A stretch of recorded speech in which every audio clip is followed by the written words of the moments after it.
The 22nd Division of the Army of the Republic of Vietnam, ARVN, was part of the Second Corps that oversaw the region of the Central Highlands north of the capital, Saigon. The 22nd Division was based in Baguio near the south-central coast.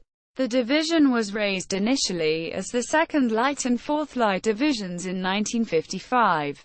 The 4th Light Division was renamed the 14th Light Division in 1956.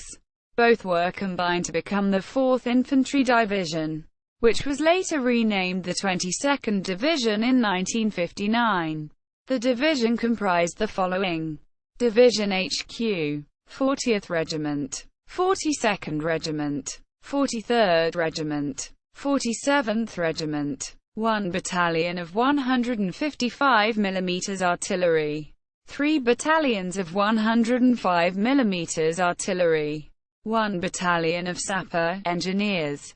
North Vietnamese armored units equipped with T-54 tanks achieved one of their most notable victories in April 1972 when the PAVN 203rd Armored Regiment attacked the ARVN 22nd Infantry Division at Tan Canh, which dominated a main route into the city of Kontum. After a two-day artillery barrage, 18 T-54 tanks from the 203rd Regiment attacked the 22nd Division at dawn from two directions, breaking the ARVN unit, which quickly abandoned its positions. Tucker, Spencer C. 2000. Encyclopedia of the Vietnam War. Santa Barbara, California. ABC Clio. pp. 526-533. ISBN 1-57607-040-9.